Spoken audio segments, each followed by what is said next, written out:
The first thing Vivienne heard when she walked into the Callaway Grand was her stepsister's laugh. She would have known it anywhere, high and sharp, like something expensive breaking against marble. Nadine had perfected that laugh the way other women perfected their posture, deliberately in front of mirrors, until it became a weapon she didn't even have to aim. Vivienne stopped just inside the entrance and adjusted the strap of her dress. The dress was blue, not the deep, saturated blue of Nadine's gown, which probably cost more than Vivienne's monthly rent, more than 2 months, if she was being honest. This was a quieter blue, a blue that said I tried without saying I could afford to. She had tried. She'd been trying her whole life, which was maybe the problem. The atrium of the Callaway Grand opened above her in layers of white marble and gold light, chandelier after chandelier suspended like captured suns. Around her, men in dinner jackets moved with the particular ease of people who had never had to check a price tag. Women in gowns that swept the floor laughed at the right moments and touched the right arms. Vivienne recognized the choreography. She'd watched it since she was 11 years old, standing in doorways while her stepmother taught Nadine which fork to use and let Vivienne eat first so there would be leftovers. She didn't belong here. She knew it. The woman at the coat check knew it. The waiter who looked through her when she reached for a glass of water from his tray definitely knew it. But her father had asked her to come, and there were very few things Vivienne could still bring herself to deny her father, even now, even after everything. He'd called her 3 weeks ago, voice thinner than she remembered, and said the foundation gala, "Viv, I need you there, it matters." She hadn't asked why, that she hadn't been invited to anything of his in 4 years. She'd just said yes, because she was apparently constitutionally incapable of saying no to people who had already taken everything from her. Classic. She found the bar first, which was where she always found herself at events like this. Not to drink. She couldn't afford the kind of drunk that might make this tolerable. But because the bar was the one place where standing alone didn't look like a failure. It looked like waiting. She was good at looking like she was waiting for something. You actually came. Vivienne turned.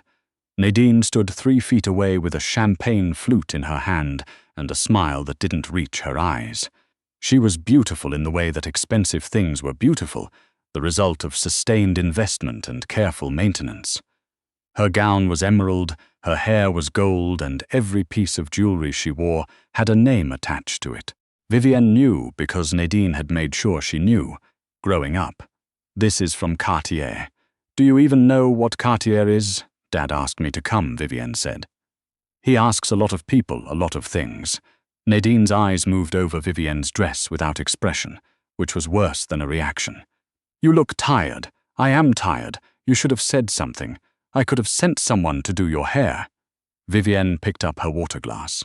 "My hair is fine. Of course." Nadine smiled again, the same smile. Vivienne had spent 20 years trying to figure out what it meant, and she still wasn't sure. "You know, you didn't have to come all the way from wherever it is you're living now. Newark." A small pause, the kind that said everything. "You didn't have to come from Newark. I could have relayed whatever Dad needed to tell you. He wanted me here. He wants a lot of things." Nadine's gaze slid past Vivienne to somewhere across the room, and something in her expression shifted, the practiced ease tightening into something sharper. "He's not in great shape, Viv. You'd know that if you called more." The words landed exactly where they were aimed.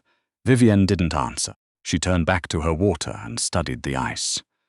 "There are people here tonight," Nadine said, lowering her voice the way she did when she wanted to sound important, "who could change everything for Dad's company. Real investors. Not the charity circuit crowd." She paused. Try not to be weird about it. And then she was gone, trailing expensive perfume and that laugh, directed at some man in a charcoal suit who caught her at the elbow like he'd been waiting for her. Vivienne set down the water glass. She was 31 years old. She had a master's degree in forensic accounting. She had spent 4 years working 70-hour weeks at a firm that paid her barely enough to cover rent in Newark and called it competitive for your level. She had done the books for 3 small businesses on the side, just to stay liquid. And she had not bought herself a new dress in 2 years, which was why the blue one she was wearing now was slightly too tight across the shoulders and slightly too long at the hem. She was also, somehow, still the one who needed to be warned not to be weird. She found her father near the back of the ballroom, thinner than the last time she'd seen him, thinner than the photographs at Christmas, which she'd seen on Nadine's social media, because she hadn't been invited to Christmas. He was talking to a man she didn't recognize, and when he saw Vivienne, he excused himself and crossed the room in a way that looked like effort. Viv. He took her hands. His felt different, lighter. "You came. I said I would." "I know. I wasn't sure." He looked at her the way he'd been looking at her since her mother died, like he was searching for something familiar and not quite finding it. "You look good. You look tired, Dad." "I'm fine." He wasn't. "There's someone I want you to meet tonight. Someone who might be able to help with the company situation." She waited. "His name is Cale Morrow." She didn't recognize it. She said so. Her father's expression shifted in a way she couldn't quite read. "He's a businessman. He has interests in a lot of sectors. He's been looking at our accounts and he thinks—" Her father stopped, pressed his lips together. "He thinks there might be a way to restructure." "Restructure what?" "Dad, what's the company situation?" "It's fine. It's manageable." He squeezed her hands. "Just if you meet him tonight, be yourself. The real yourself. The one who knows numbers." She didn't get to ask more because Nadine materialized beside them, with her champagne and a woman in red, and redirected their father toward the East Wing, where apparently there was something happening that required his attention, and he went, because he always went, and Vivienne was left alone again in the middle of a room full of people who weren't looking at her. She went to find more water. She noticed him the way you noticed weather changing before you could explain why. There was no single thing. He wasn't the tallest man in the room, though he was tall. He wasn't the most conventionally handsome, though there was something about his face. Something carved and tired and deliberate that made handsome feel like the wrong category entirely. He wore his suit like it had been made for him, which it probably had, and he stood near the far windows with 2 men on either side of him who were very clearly not there to enjoy the gala. Vivienne noticed him the way you noticed exits. She went back to the bar. She had been standing there for approximately 6 minutes. She had a habit of timing things. It was a side effect of spending too much of her life in spreadsheets when she felt the shift in the room. Not a sound, exactly, more like a pressure change. The particular quality of silence that spreads when someone is moving through a crowd and the crowd is getting out of the way. She didn't turn around. "You've been watching the exits," a voice said behind her and slightly to the left. She turned. Then he was closer than she expected. Men who looked like that usually kept their distance. They let the room come to them. But Cale Morrow, if that was who this was standing close enough that she could see the thread count of his jacket and the faint line of an old scar along his jaw that had healed badly or hadn't been treated at all. "I wasn't watching the exits," she said. "You looked at that door twice in the last 4 minutes." His voice was even. Not warm, not cold, calibrated somehow, like someone who had learned to control even the temperature of how they spoke. "And the one behind the string quartet once." She looked at him. "I time things," she said. "How did you know I wasn't watching you?"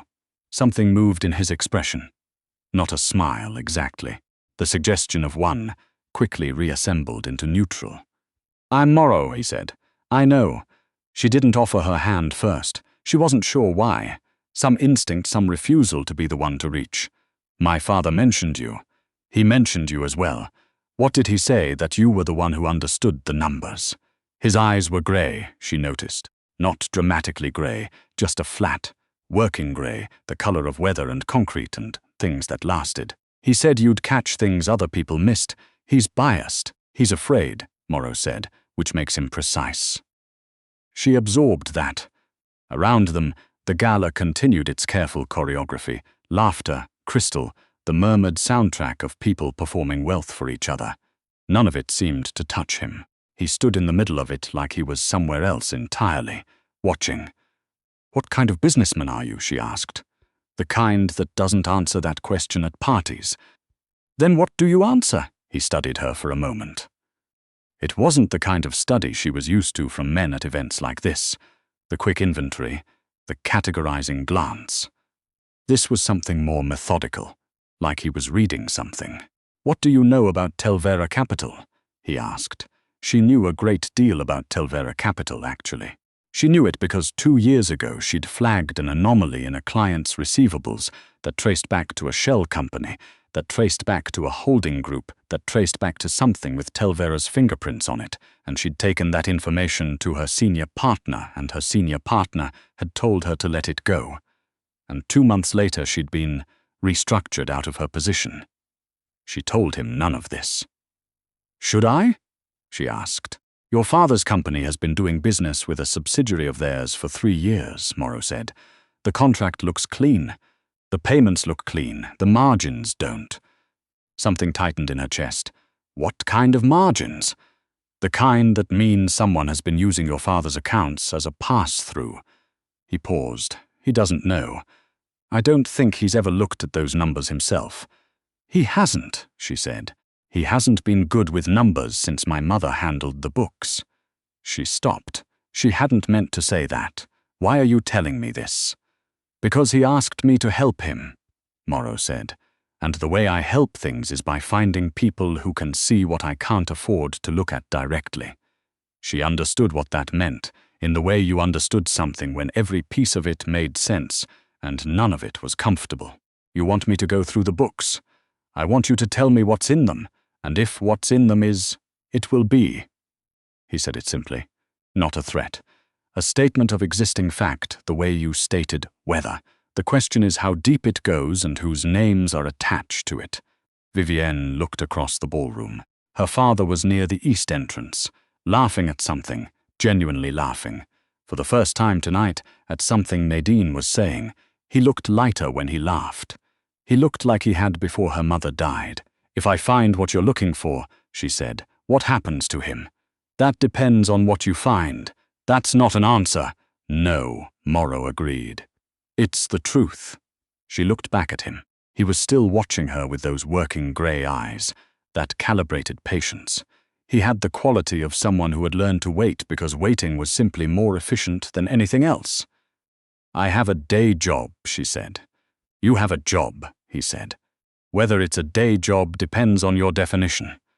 She thought about the 70-hour weeks, the restructured-out position, the 3-side clients and the too-tight dress and the rent in Newark that was always approximately one unexpected expense away from a problem. I'd need access to everything, she said. Not summaries, not curated packages. Everything. You'll have it. And I want it in writing. What I'm being asked to do, what I'm being paid, what the boundaries are. The boundaries, he repeated, and there was something in his voice that might have been interest. What boundaries do you want? I want to know what happens when I find the names, she said. I want to know what you do with them. He was quiet for a moment. Around them, the orchestra shifted into something slower. Justice, he said finally, looks different depending on where you're standing. That's not. I know. He didn't look away. Morrow Company will cover your current salary plus 40%. You'll have a workspace, full access, and whatever you need to do the work. And when it's done, he paused. When it's done, your father's company will be clean, and the names will face consequences proportional to what they did. His jaw tightened, just slightly. I don't run a charity, and I don't run a court, but I do keep accounts. And the people who used your father's company as a laundry. He stopped, chose his next words with that same deliberate calibration. I balance accounts. She understood what that meant too. She probably should have said no. She said, I'll need 2 days to give notice at my current position. Something that was not quite a smile moved across his face again, there and gone. Monday, he said. 8 o'clock. 8 is fine. She picked up her water glass. I'll need parking. She found the first anomaly on a Thursday. It was buried in 18 months of quarterly reports, nested inside a line item for logistics consulting that billed at exactly the same amount, 12 times, with different invoice numbers but an identical memo field. The memo field said services rendered in a font that didn't match the rest of the document. Someone had copy-pasted it. Quickly. Carelessly, actually, in a way that suggested they'd expected no one to look. She photographed it, documented it, cross-referenced it against the Telvera subsidiary payments, and then sat for a long time at the desk in the workspace Morrow had given her. A clean room, very little furniture, one good window, and looked at what she'd found. There were 3 names in the paper trail, 2 she didn't recognize. 1 she did. She sat with that for a while. Then she called down to the front office and asked for Morrow. He came himself, which she hadn't expected. She'd assumed she'd be routed through one of the quiet men who flanked him everywhere. Instead, he was in the doorway in 12 minutes, jacket off, collar open, looking like someone who had been in the middle of something and hadn't bothered to finish it first. "You found something," he said. 3 names. She turned the laptop so he could see. 2 are officers of the Telvera subsidiary. The 3rd. She stopped. She needed to say it cleanly, without anything in her voice. "The 3rd is a signatory on your accounts." He crossed the room, looked at the screen. She watched his face. Nothing moved. For a moment. Then something did. Not visible, exactly. More like a weight shifting behind the stillness, his jaw set. "How long?" he asked. "Based on when the invoice numbering sequence breaks. Minimum 14 months. Possibly longer if the earlier records used a different method." He straightened. Looked at the window. "You're sure?" he said. Not a question. "I'm sure of the numbers," she said. "I'm sure the money moved through these accounts to this name. What I can't tell you is what conversation happened before the money moved." "I know what conversation happened," she believed him. She watched him stand there by the window, hands still at his sides, that calibrated quiet working overtime, and she thought about what her father had said. He's a businessman. She thought about what Morrow himself had said. "I balance accounts. There's a 5th column in the 3rd spreadsheet," she said. "Hidden. You have to hold Alt and click the header. I almost missed it." He looked at her. "It's a distribution schedule," she said. 3 recipients. This name," she pointed, "got 60%. The other 2 split 40. Who are the other 2? I only have initials. But one of them is..." She stopped again, drew a slow breath. "The billing address for the invoices traces to a property management company. That company has 1 registered officer." She met his eyes. "Her name is Vivienne Kade." The silence was considerable. "She's your stepsister," Morrow said. "Yes. You're telling me anyway. You asked me to find names." She kept her voice level. "Those are the names." He studied her for a long moment with those grey eyes, in the particular way he had, that felt less like being looked at and more like being read. She let him. She was too tired to perform anything and too stubborn to pretend she wasn't. "This will hurt your father," he said finally. "I know. If this goes where it looks like it's going, she's not just a passive recipient. She facilitated access. She may have been the one who arranged the initial introduction to Telvera." Vivienne thought about Nadine at the Gala, that sharp laugh, the champagne flute, the careful maneuvering toward the right arms at the right moments. Nadine, who had been inside their father's company since she was 23. Nadine, who had been the one to suggest the logistics consulting arrangement 3 years ago, which Vivienne now remembered only because their father had mentioned it once on the phone, proud of Nadine for making a connection. "I know," Vivienne said again. "You understand what I'll do with this. You'll balance accounts." He looked at her. Something shifted in his expression that she didn't have a name for. Not pity. Not admiration exactly. Something that lived in between. Something that felt like the first thing he'd shown her that wasn't controlled. "Yes," he said. She nodded. She looked at the screen. The numbers sat there in neat rows, doing what numbers did. Holding the truth without emotion, without mercy, without any interest in what the truth cost the people it touched. She had loved Nadine. Once. Or tried to. The way you tried to love something that didn't let you. Kept its distance, kept its score, laughed too brightly in rooms where you felt small. She had spent years trying to find the version of Nadine that might one day meet her somewhere other than across the distance Nadine had built. She understood, now, that there had never been anything on the other side of that distance. Just accounting. I'll have the full report by end of week, she said. I want to cross-check the earlier records before I close it. If there's more, I'll find it. You don't have to. I know I don't have to. She looked up at him. I want it complete. I want every number documented, every date, every chain of custody for every dollar. If this goes to any kind of proceeding, I want it airtight. He looked at her for a moment that lasted slightly longer than it needed to. Airtight, airtight, she said.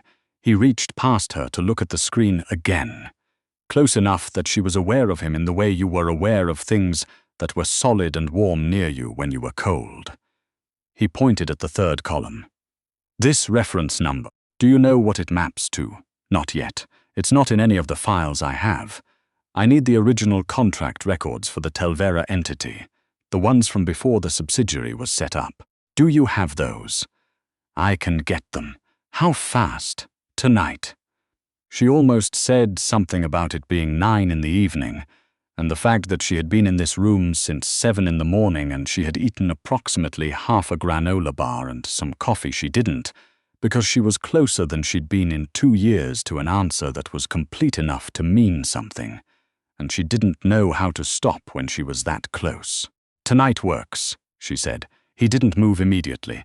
He looked at the spreadsheet, then at her, with that unreadable quality that she was starting to understand was not actually unreadable. It was just readable in a language she was still learning. You should eat something, he said. She blinked. There's. He stopped. Something in him seemed to recalibrate. There's a kitchen on the 2nd floor. It's staffed until 10. I know. I walked past it this morning. Then you know where it is. She looked at him. He looked back. The window behind him showed the city at night, all those lights doing what lights did, making darkness navigable. When I'm done with this column, she said. He nodded once, and then instead of leaving, he pulled the other chair away from the wall, turned it to face the screen at an angle that wasn't hers but wasn't intrusive, and sat down.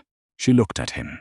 2 sets of eyes, he said, without looking at her, are faster than one.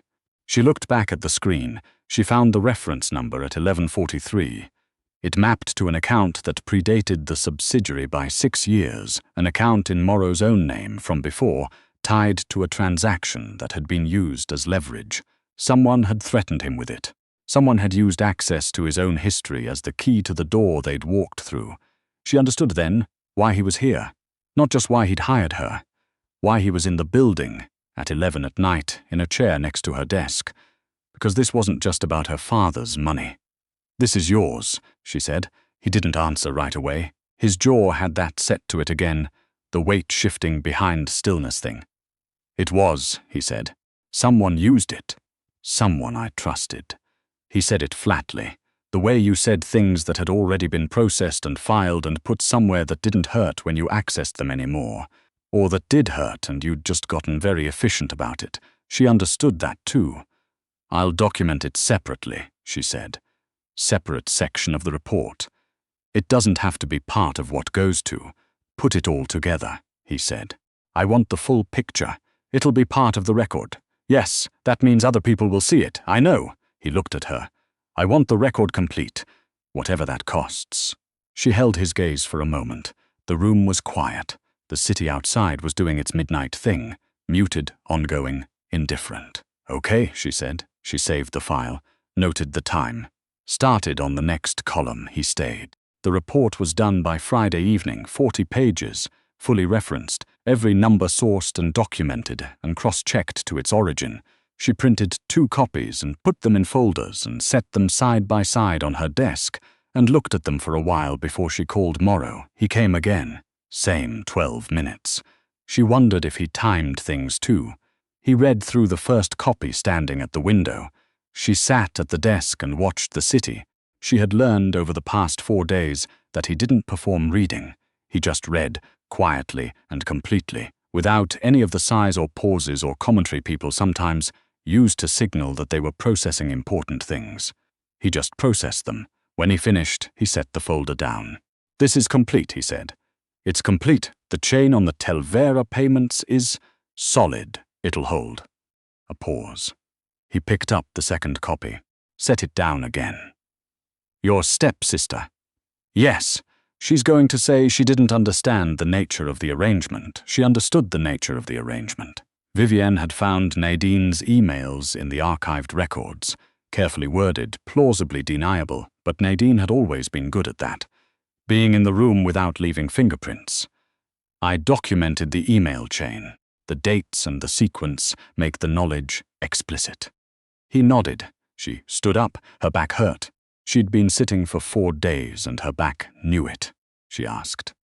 What, I make some calls, he said. People who are owed money tend to be motivated. And Nadine, she'll be given the opportunity to cooperate. He said it in that calibrated way that didn't quite reveal what happened.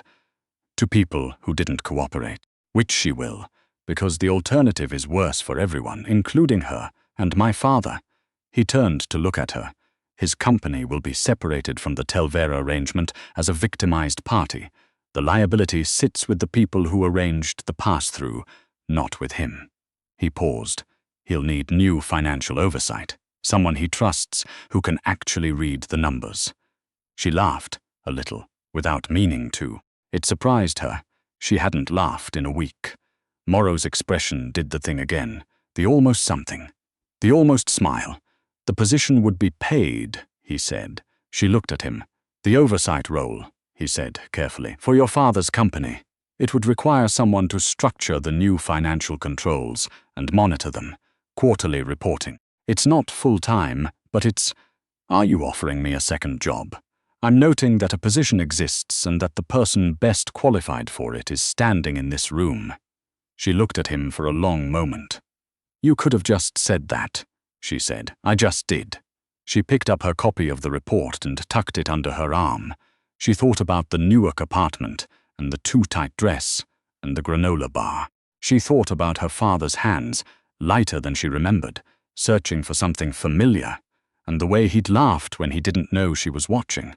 She thought about 4 days in a quiet room, working, and the chair that had appeared beside her desk and stayed there. What's the rate? She asked. What do you think is fair? She told him. She named a number that was not apologetic and not inflated and was, to the dollar, exactly what the work was worth based on the scope and her qualifications, and the going rate for forensic accounting oversight in the current market. He didn't blink. Fine, he said. She held out her hand. He looked at it. Then he took it, and the handshake was what it always is between people who mean what they've agreed to. Brief and firm and done. Monday, she said. Monday, he said. She picked up her bag. She walked to the door. She stopped because she thought of something and turned back. The account from 6 years ago, she said. The one they used against you. He waited. That transaction, I know what it was for. She had worked it out at 2 in the morning on the 3rd day and hadn't said anything because it wasn't her story to say anything about. You paid off a debt that wasn't yours. For someone who left anyway, he was very still. The numbers told me, she said. They tell you everything if you let them. A long moment. Yes, he said. They do. She nodded. She left. In the elevator going down, she stood with the folder against her chest and watched the floor numbers descend and thought about debt and what it cost to carry it and what it cost to put it down, and how sometimes the numbers that recorded loss were the most honest thing left after everything else had been revised or explained away or laughed off at a party where no one was supposed to look too carefully. The lobby was empty. The night outside was clear. She walked to the parking structure and found her car and sat in it for a moment before she started the engine. She had a report filed, a father's company intact, a stepsister who would be making some difficult phone calls next week, and, she counted on her fingers, 2 jobs. She started the car. The numbers, as always, balanced.